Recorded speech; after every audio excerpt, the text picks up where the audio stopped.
Greetings and welcome to the pilot episode or the test class for the Gems and Lies class that I will be teaching, brought to you by the Beautiful Empire Initiative. Disclaimer, I am not a licensed professional. I am simply a genius. Now, this class is brought to you by the Beautiful Empire Initiative. And if you are listening to this or watching this, you are the Beautiful Empire. Now, the objective of this course is to take, I will just read my syllabus. This course introduces the principles and concepts of psychological warfare through American cinema. That's pretty much a summary. There's more, but this is a bridge class, so I'll get right to it. The first class, we are going to look at what I am calling the psychology of American cinema. And the first class, typically this class would be taken over a 1 week, 2 classes a week. And the first class would be a covering of concepts, studying materials, etc. And the second class would be a lab where we watch the movie and take notes and do reviews on the movies and etc. And after the lab, we'll compare notes essentially. For the first class, I would come into the class and ask all of you to write down a movie that you enjoy, your favorite movie, and write down a movie review, and just a simple movie review of what you think about that movie. Then I would take those papers and collect them and put them aside for now. Now, we will start to break down cinema and as for the parameters of this class. Now, the Gems and Lies concept is that in every movie there are truths and lies, or gems and lies. And this course encourages the students to do your own research and be able to analyze everything that you see for yourself. So, for the first class, I would be going over just basic concepts that I'm talking about. For example, Disney, the history with Disney and war propaganda, that type of stuff, or just history of Disney with racism and whatnot.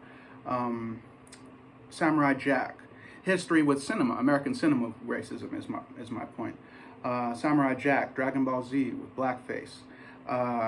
The Justice League with the cyborg, he's a half man or half a man essentially, black man. Little things like that. Or like in cinema, Harry Potter, the Hermione character. Her character endures a certain amount of what can only be described as, in the non-fictional world, racism, or the real world. Her character experiences what could only be compared to as racism, or defined as racism. So I was just wondering why that character wouldn't. It was a good opportunity to make a character black, but that opportunity didn't happen. A little black girl experiencing that. Little things like that, and just the positive things as well that take place in cinema, and the truths and the lies, the gems and the lies. So that's essentially concepts that we'll be covering. So, as I said, this is a speed course, just a summary. I actually have been sharing a lot of intellectual property and did the copyrights, but I wanted to get this out there for the people who are requesting this data.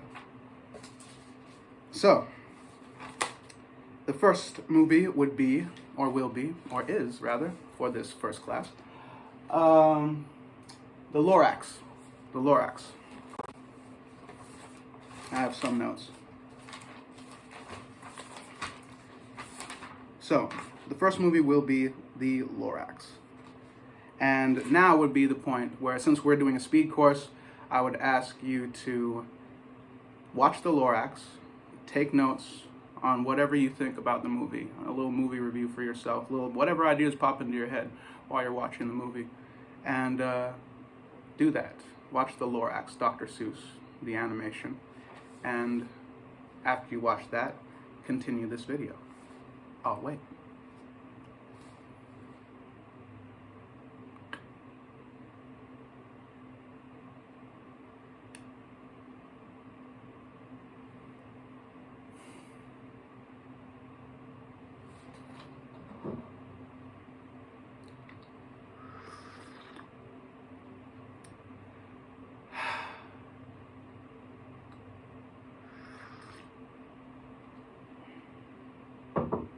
Okay, are you done with the Lorax?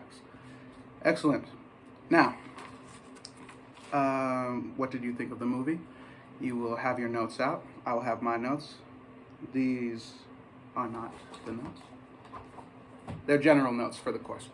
But you will have your notes and you will say what you think about the class, and then I will have my notes and we'll compare it on what our thoughts on the movie are. And so I would say something like, did you notice that the Lorax was the story of the Native Americans, essentially? And it's not hard to see, of course, for any adult. Children probably not. I didn't get it when I first saw it, when I was a kid. So, yeah, so first off, it's the story of the Native Americans, so that's interesting. In Hollywood, classically, in fictional movies and stories, the characters of color, the black characters, are usually played by black people.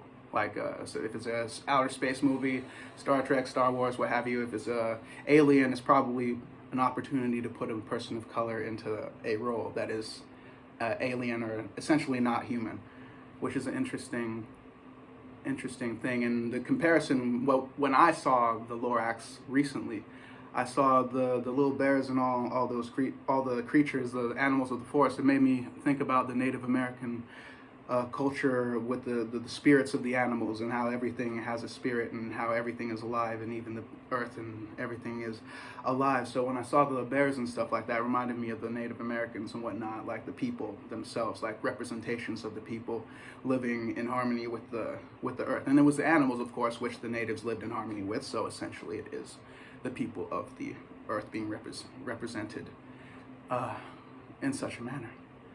So, beginning the movie like that, it should be mentioned that this class is being taught with the mentality of the order of operations. That's what I'm teaching this class with, the mentality of the order of operations, mathematically. So essentially solving problems in the correct order. So I feel that the people in the highest risk people in America are the black people. So order of operations dictates for balance to, just basic math dictates for balance to be established. Then if you're going to solve a problem or an equation, you have to start with the first problem. So the first problem with America would be its first problem, which was racism, in my opinion.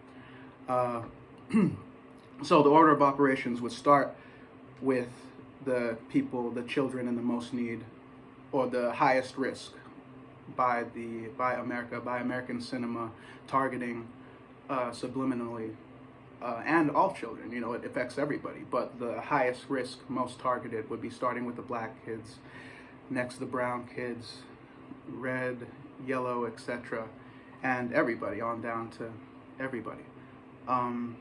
So the whole color thing is a interesting thing, of course. That's another topic.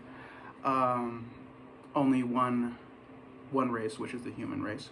So we are approaching this with the mentality of the order of operations to reestablish balance with everybody, all peoples, hence the Beautiful Empire Initiative. So that's what the class is being taught with the mentality. That's the mentality that I'm teaching this with. So, the Lorax. The story of Native Americans. The story of Native Americans. And you'll notice that the child in the movie, like I said, for the full class I'll have notes in a blackboard or whiteboard or what have you. But for the child who comes into the story, a white child, a small white boy, and you'll notice in the story, of course, the green man, the greedy man with the green gloves, who's always destroying everything, or too greedy. His greed destroys it. He tells the story in the beginning of his remorse about the greed, and the child comes out, etc. But the greedy man, the green man, is essentially the white man. So, in the story of Native Americans. And so at that point, the small white child comes and he says, how can I, what happened and whatnot. And essentially the greedy man, the green man, tells the child that he is the last hope and here's the last seed on earth and all this. And that is also an interesting concept. The Messiah, the last hope, the last white hope. In such a story, it would seem appropriate to have that child be a Native American or something, like the last of the people who celebrated that culture of being one with the earth and all of this, or at least like a group of children, a diverse group of children, like here, passing on you are the last hope, as opposed to the one child, the one white child, the white Jesus, if you will,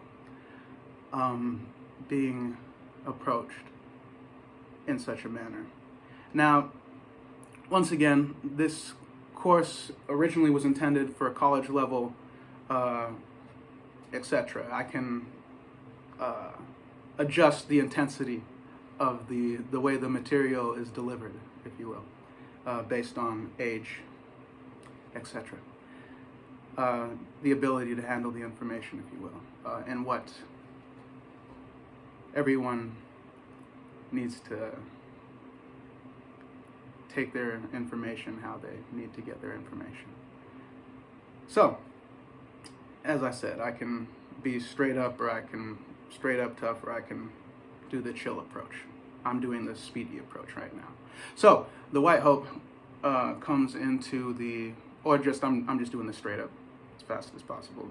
The white hope comes into the picture, and that's a main theme in Hollywood, the white hope, and it affects all the other children who see that, and they don't see themselves in the story. They don't relate to it because they don't see themselves represented in the story. And then the story, as I said, is a Native American story, and it's told in such a way.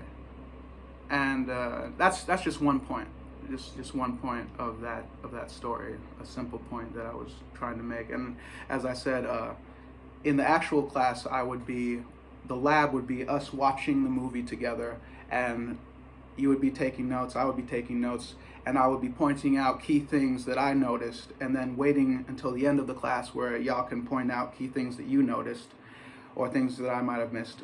And then for the lab practicals, the movies would be watched and the students would take notes. I wouldn't say anything throughout the whole movie. They would present their cases for said movie and etc. or to me or to the class, depending on the size of the class and how much time we have for all that. But we would compare notes as well. But the point being, independently, the students would be analyzing the movies and whatnot. And then, for finals and whatnot, for final labs, it could be a field trip to a theater someday when should the world open a theater again en masse. Now, that is the idea of the course. That basic concept. Like I said, for the full course, we'll have blackboards, notes throughout the movies and stuff like that. But just that idea of watching that movie and watching movies in general. For the whole course, I would have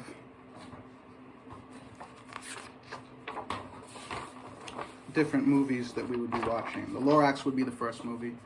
Django would be coming up, and then the discussion of that would be the lab. Slave culture cinema would be the discussion of that week, taking notes, doing study on slave movies and why the so many slave movies are told by white Hollywood, etc. These kinds of issues in cinema, and just different. The Django for the lab, we would be discussing obvious, controversial things with that, and then the next week after that, the theme would be futuristic cinema, a vision for your future. So the vision for the future and the lab movie would be Star Wars, New Hope. And the vision for the future, for the studies, would be looking into the vision of the future and So Little Black People, etc. Like the vision, so it's encouraging you to look into the future, and it's encouraging you to manifest a future that you don't exist in if you're a child of color. Essentially, in most movies, or if you are envisioning it, then you're the only. It's just a token, you know. So then we would go into other movies, and it's not all negative. You understand? It's gems and lies. So the important thing is the thing that makes you feel in a movie. The reason I love movies is because of what they make me feel, right? So the feeling that you get, that I get, is all the truth. That's what gets me, the truth. And once they get me with the truth, it's like hooks me with the feeling. And then that's when the little lies start getting filtered in, because they hit you with the truth, but they also hit you with a bunch of lies. The same thing happens in Django. There's true things about that, you know, where you feel the righteousness and whatnot. And there's moments of lies where you're given monologues that give you lies delivered in such a way that you're allowed to sit with it, presented as truth. And it's a complex thing that we would be going over while watching it and observing the psychology of the whole experience. So this is just, and we go on, and then we go into neutral cinema, I call it, for folk of color, which is usually Eastern cinema, like a Jet Li movie called Hero. And I go into the fact that Eastern cinema, the reason a lot of black people, I feel like that kind of cinema is because of it's not because of the lack of racism, but it's the lack of racism is nice. And the story is true, you know, it's usually it's one of those samurai type honor. Every good story, it's the same story. It's always the same, you know, the hero, but it's just the Eastern cinema, I notice a lack of racism, which is nice. It's mostly because it's focused on Eastern culture, so it's no one but Chinese people. So, you know, that topic doesn't really come up a lot, except for in anime where you have the blackface and the connection with that stuff, which we will go into in the class on animation, different types of animation and whatnot. So that's just an example of the material that I will be bringing, and for those who are asking for a speed course, let me know what you think, and thank you for your time and energy. And this has been a Beautiful Empire Initiative broadcast. As soon as I broadcasted, this has been a Beautiful Empire Initiative video, and if you are watching this, you are the Beautiful Empire. All intellectual property herein, property of the Creator, myself.